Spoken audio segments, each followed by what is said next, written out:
শ্ৰদ্ধাৰ নাট্যপ্ৰেমী ৰাইজ আবাহন থিয়েটাৰ মাজত দ্বিতীয় নিশা এই তেতিয়া মঞ্চস্থ কৰিবলগীয়া নাম পৱন নীল মীনাক্ষী সংগীত সন্ধিয়া মা মোৰ দেউতাটো পইচাটা চাউণ্ড ইণ্টাৰভিউ ল'ব আহিবলৈ কি ফোনটো কি অফ কৰিব চাইলে পৰা নাই মই নিজে কৰি দিছোঁ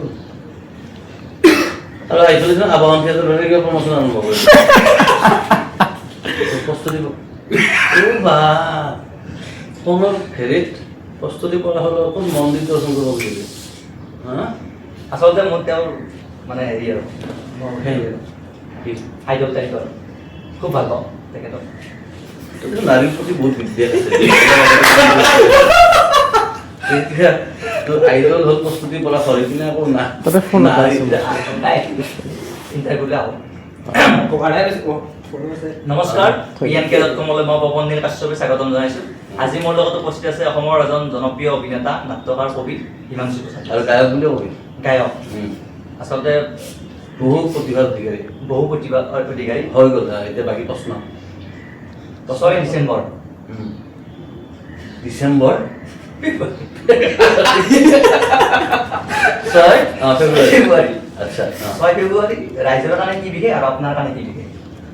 ৰাইজৰ কাৰণে বহুত বেলেগ বেলেগ মানুহৰ কাৰণে বেলেগ বেলেগ বিশেষ হ'ব হয়নে নাই এতিয়া মোৰ কাৰণে যদি কওঁ তেতিয়াহ'লে এই বছৰ মই জড়িত থকা প্ৰথমখন চিনেমা অসমৰ ৰাইজৰ ওচৰলৈকে আহিব অগ্নিবাণ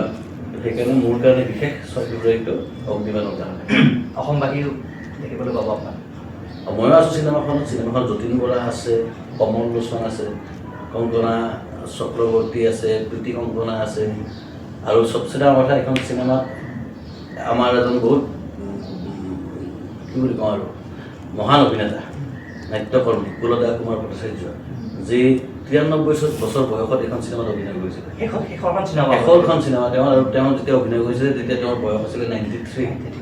গতিকে সেই বয়সতো আচলতে অভিনয় কৰি চবচে ডাঙৰ কথা যেনেকুৱা ধৰণৰ এটা কেৰেক্টাৰ কৰিছে যেনেকুৱা ধৰণৰ এক্টিং কৰিছে মানুহে দেখি আচৰিত হৈ গৈছে 93 বছৰ বয়সত ইয়াৰ আগতে অসমীয়া চিনেমাত কোনেও তেনেকুৱা ধৰণৰ চৰিত্ৰ কৰা নাই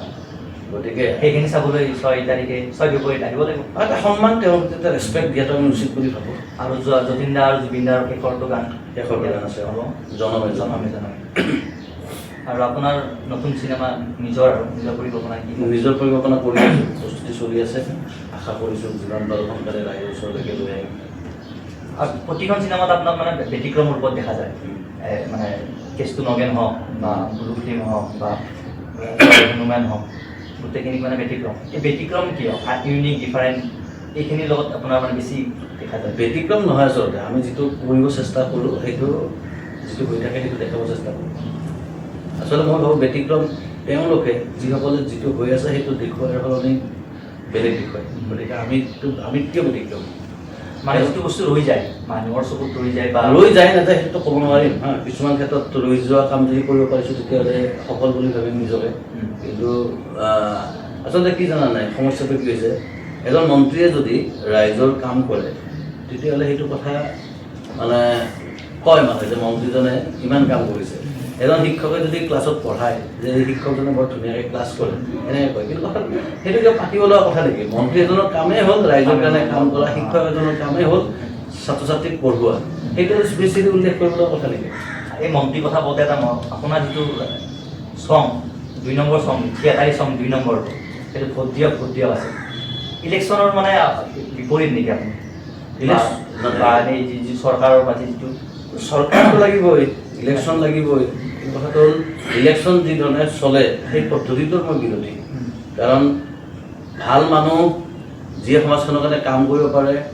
সেইটো আমি নাচাওঁ আমি ইলেকশ্যনত ভোট দিয়াৰ সময়ত চাওঁ কাৰ পইচা আছে যে মানুহজন বহুত টকা মানুহ ই আমাৰ বিহুত ডনেশ্যন দিব আৰু মই বৰ্তমান দেখিছোঁ সমাজখন মই ইণ্টাৰভিউটো মই দিম নে তোৰ মই ল'ম এতিয়া ময়ো কথাটো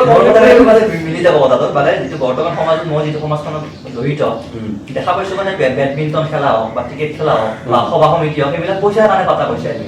সেইটোত কি হ'ব কাম এটা চলিবৰ কাৰণেতো পইচা লাগে নহয় ইলেকশ্যনৰ যিবিলাক প্ৰাৰ্থী সেইবিলাকক বিচাৰা কৰিছে মানে এইটো আৰু মানুহবিলাকে তাতে কৰি আছে যে যিজন মানুহৰ পৰা আমি পাব লগা আছিল তাৰমানে ফ্ৰী চিকিৎসা ফ্ৰী শিক্ষা আৰু বহুত কিবা কিবি তাৰ সলনি মানুহে 500 টকা বা 1000 টকাত 1000 টকা এটা লৈ বা কোৱাটাৰ এটা খাই বা গাহৰি মাংস খাই পেলাই আচলতে চেটেল কৰি দিয়ে আচলতে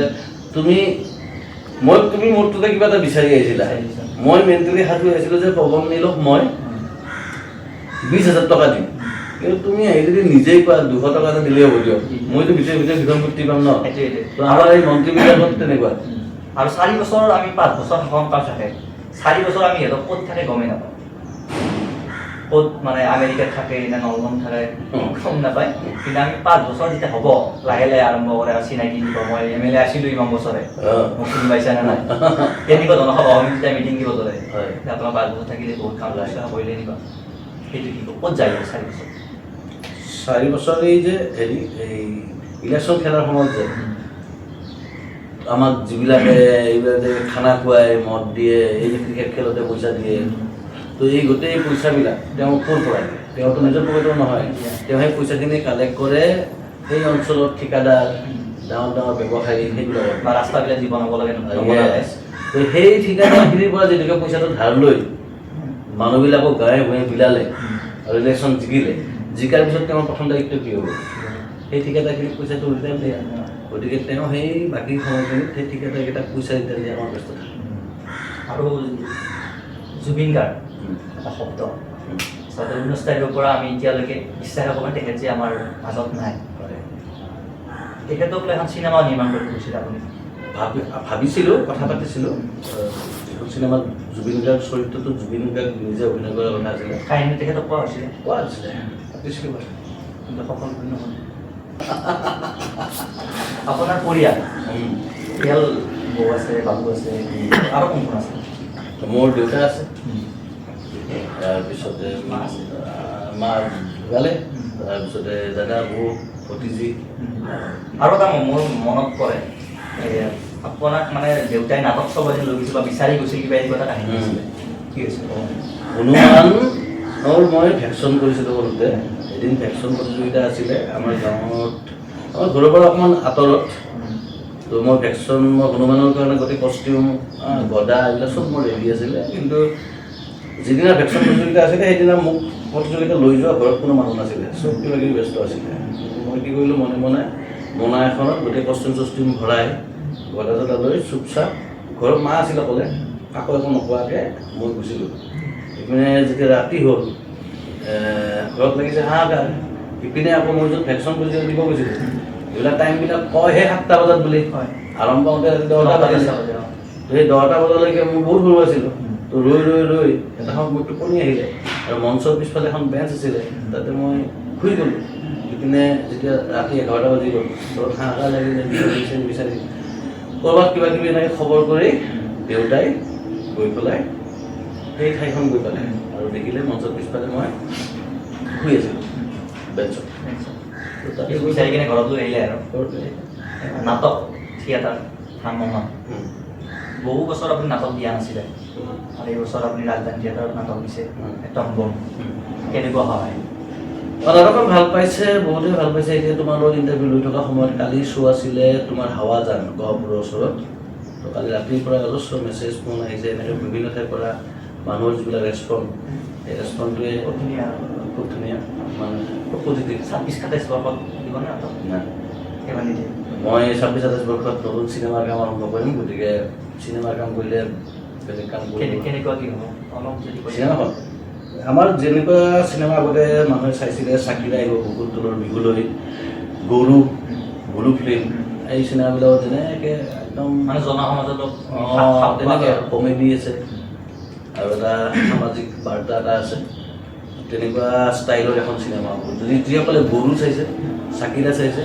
আৰু চাই ভাল পাইছিলে তেওঁলোকে আমাৰ আহিব লগা চিনেমাখন চাইও ভাল পাব বুলি আমি আশা কৰোঁ নিজাস্থিত আৰ্টিষ্ট ফেক্টৰী সেইটো কেতিয়া আৰম্ভ কৰিছিল বা কিয় চিন্তাত মনত আহিছিল এই চিন্তাটো এই NSGৰ পৰা আহি যেতিয়া মই ঘূৰি ফুৰিছিলোঁ অসম বিভিন্ন ঠাইত কাম কৰিছিলোঁ তাৰপিছতে এটা সময়ত ফিল হ'ল যে একে মনৰ ল'ৰা ছোৱালীবিলাক যদি একেলগে থাকি ল'ব পাৰোঁ ক'ৰবাত একেলগে কাম কৰিব পাৰোঁ তেতিয়া কামবিলাক আৰু বেছি ভাল হ'ব তো তেনেকৈ কাৰণ তাৰ আগতে মই NSGৰ পৰা আহি প্ৰথম কাম কৰিব আৰম্ভ কৰিছিলোঁ তিনিচুকীয়াত তাত থাকি লৈছিলোঁ তাৰপিছত অসমৰ প্ৰতিখন ডিষ্ট্ৰিক্টত মই গৈ কাম কৰিছিলোঁ পিছত দেখিলোঁ যে এনেকৈ ঘূৰি ফুৰিলে সেইটো এটা বেলেগ অভিজ্ঞতা কিন্তু আৰু সেই ঠাইবিলাক ঘূৰি ফুৰোঁতে মই বহুত ভাল ল'ৰা লগ পালোঁ আৰু যিবিলাকৰ বিভিন্ন কণ্ডিশ্যন থাকে আমাৰ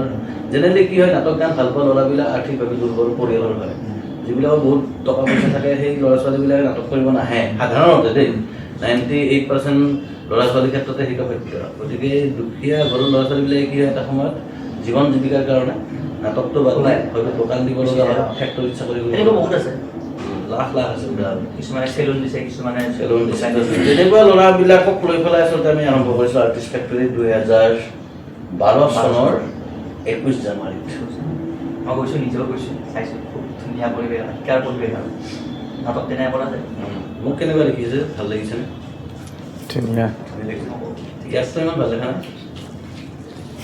নাই চোলা চোলা একদম মানে জিলকি থকা নিছোঁ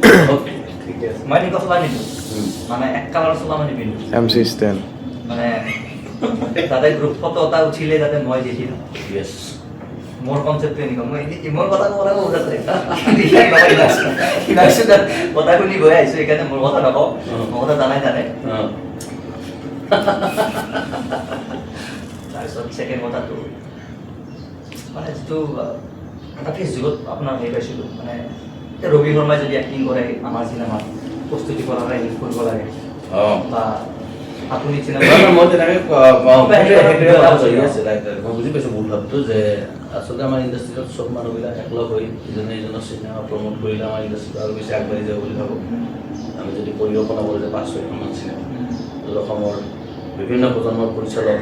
অভিনেতা ৰাইটাৰ জড়িত থাকিব আৰু এইটোৱে নিজৰ চিনেমাখনত হেল্প কৰিব কিন্তু সেইটো দেখা নাযায় ফেচবুকত পোষ্ট দিয়াও দেখা নাযায় নাযায় মানে চব মানে নিজৰ প্ৰমোচন ব্যস্ত নিজৰ হেৰিত ব্যস্ত কিন্তু অকল দুখীয়া যদি বিপদত পৰে বোলে বেমাৰ হ'ল ভৰি ভাঙি পৰি আছে তেতিয়াহ'লে আকৌ ফেচবুকত আকৌ বেলেগ আৰ্টিষ্টবিলাক হেল্প কৰিব লাগে ভাল দিনতো ছাপৰ্ট কৰিব লাগে মই ভাবোঁ লাইক এতিয়া অগ্নিবাণ আহি আছে অসমৰ যিমান আৰ্টিষ্ট আছে বা যিমান নাটক আছে যিমান হেৰি আছে চবে পোষ্ট দিয়ক যে সকলোৱে চাওক কিছুমান আমাৰ ইফালে মানে হ'ল যিটো নাই চাইন্সাৰীত বা হ'ল নাই তাৰে যিখিনি ছিংগাৰ আছে যিখিনি মানে আৰ্টিষ্ট আছে তেওঁলোকে দায়িত্ব ল'ব যে আমাৰ গাঁৱৰ মই বচাব যতীন দায়িত্ব নালাগে যদি দেৱো দায়িত্বটো লয় তেতিয়া আমাৰ গাঁৱৰ অগ্নিবাণ কি গমেই নাপায় বা জুবিন দা ঢুকোৱাৰ কাৰণে গম পালে যে চিনেমাখন ৰৈ বিনালে আহিছে বা এতিয়া অগ্নিবাণক কোনে ক'ব কথা তেনেকুৱা সেনেকুৱা মোৰ মতে গোটেই যিমান আৰ্টিষ্ট লোকেল আৰ্টিষ্টবিলাক আছে সেইবিলাক ক'ব লাগে সেইটো চিষ্টেম হ'লে আমাৰ মানে আগবাঢ়ি যাব সকলোৱে চাব কবিতা ঐ ছোৱালী এবাৰ ভাল পাইছা নামাতো কিন্তু নতুন কবিতা কি আছে নতুন কবিতা নাই মই বৰিং কবিতা ঠিকনা নিদিয়ে ভাল এইটো যদি কৈছে মাতিব লাগিব ঠিকনা মানে আমাৰ ঠিকনা নিদিয়াই ভাল ঠিকনা সলনি হ'ব পাৰে মনৰ মাজতে আঁকিছোঁ তোমাক লগ পোৱাৰ ভূগোল মন গ'লে ওলামগৈ তোমাৰ ঘৰৰ পদূলিত টুকৰ দিম তোমাৰ বুকুৰ দুৱাৰত উৎসুক মুখখনেৰে দুৱাৰ খুলিলে সুধিম বন্ধু পাইছানে চিঠি আগবাঢ়ি গৈছিলোঁ কিন্তু আপোনাৰ চিনি নাপালোঁ ঈশ্বৰ ঠিকনা তুমি ভুলকৈ শুনিছা ফ'ল' কৰা নাই মোৰ হেৰি না কৰিছিলোঁ কিন্তু এক সঁচাকৈ গৈছিলোঁ একফত পিছতো প্ৰব্লেম নাই মই থাকোঁ এক সঁচাকৈ মানে এনে নৰ্মেলি মানে যদি মই শ্বুটিং কৰোঁ চব ফিল্মত যদি একফচ মোৰ বাইছে নাই অলপ স্পীড বাঢ়ি গ'ল ধৰা টাৰ্ণিংটোত ল'ব লাগে শ্বুটিং চবটো কালভাৰটো যাই পাওঁ কালভাৰটোত শ্বুটিং হ'ব পিছুৱাই না গৈছে এতিয়া শ্বুটিং কাহিনী চেঞ্জ হ'ব পাৰে কিবা চিন চেঞ্জ হ'ব পাৰে কিন্তু মোৰ তাতে মই পিছে নাও পিছে আজি মোৰ টিমটো মানে ই পিছে আছে ই পিছে থাকে এনেকুৱা এটা পাই যাবতো সেইটো কাৰণে মই পিছে নাও আৰু যদি তেল পুৰা গ'লে আকৌ পিছে আকৌ মোৰ ষ্টাফটো বিচাৰি পালোঁ বুধু এটাতে তেল পুৰা নাযায় আৰু কি ষ্টাফটো যদি ক'ব যে টাৰ্ণিং হ'ব টাৰ্ণিং ষ্টাফটো লৈ গ'ল মই বাই চান্স আগুৱাই গ'ল ডিগ্ৰীটো আঁকি গৈছিল ৰাইটাৰে আঁকি গৈছিল বিচাৰিলি না কেনে এইটো বস্তু কোনে নিবিচাৰোঁ মই মেইন আৰু মানে মই জানো তাতে নহয় তেনেকুৱা এখন চিনেমাত ন এনেও যদি মোক ফোন কৰে যদি কিবা এটা ওলাই যায় সেইটো মই কৰি দিওঁ মানে এতিয়া যোৱাকালি অবিনাশক ৰাতি যোনে কেমেৰা কৰি আছে আমাৰ অবিনাশ কলিতা তেওঁক মই যোৱাকালি কৈছোঁ যে 2 তাৰিখে হেৰি যাম তই ৰাতিপুৱা সি আকৌ মেছেজ দিছে যে ক'ত যাবা ৰাতিপুৱা মই ক'লো যামেই ৰাতিপুৱা কেইটাত যাবা 8টাত মই ৰেডি ফিটিং এতিয়া আপোনাৰ ইণ্টাৰভিউ নহ'লে মই গতি আহিমে তাক কোৱা আছে তাক কবি পৱন দাই একদিন যাম বুলি কৈ নাযায় সেইটো হ'বতো অঁ কাৰোবাক হ'লেও মেনেজ কৰিম মই নিতাই গ'লমে মুঠত কাৰণ তাক কৈ থৈ দিছোঁ যোৱাকালি তেনেকুৱা এটা বঢ়িয়া একদম এই স্পিৰিটটো থাকিব লাগে সদায় বেছি দিব হ'ব? হ'ব হা হৈ যাব। ভাল লাগিলে সঁচাকৈ কথা পাতি প্ৰবন্ধৰ লগত আৰু আৰু হিমাংশু দাও মোৰ মানে প্ৰায় 2020 চনৰ পৰা চিনাকি আমি কৰ্মশালা এটা পাতিছিলোঁ শৰাইঘাট কলেজত তেতিয়াৰ পৰা মোৰ ভাল আৰু ভুল দেখিলেও দাদাই কৈ দিয়ে মোৰ মানে সকলো বস্তু চাই থাকে যদিও মানে ভুল দেখিলে কয় ভাল হ'লেও ভাল বুলি কয় লগ পালে আৰু আমাৰ চাংচাৰি পালে মোক গ'লে ফোন কৰে সেইটো সম্পৰ্ক যাতে আজীৱন থাকক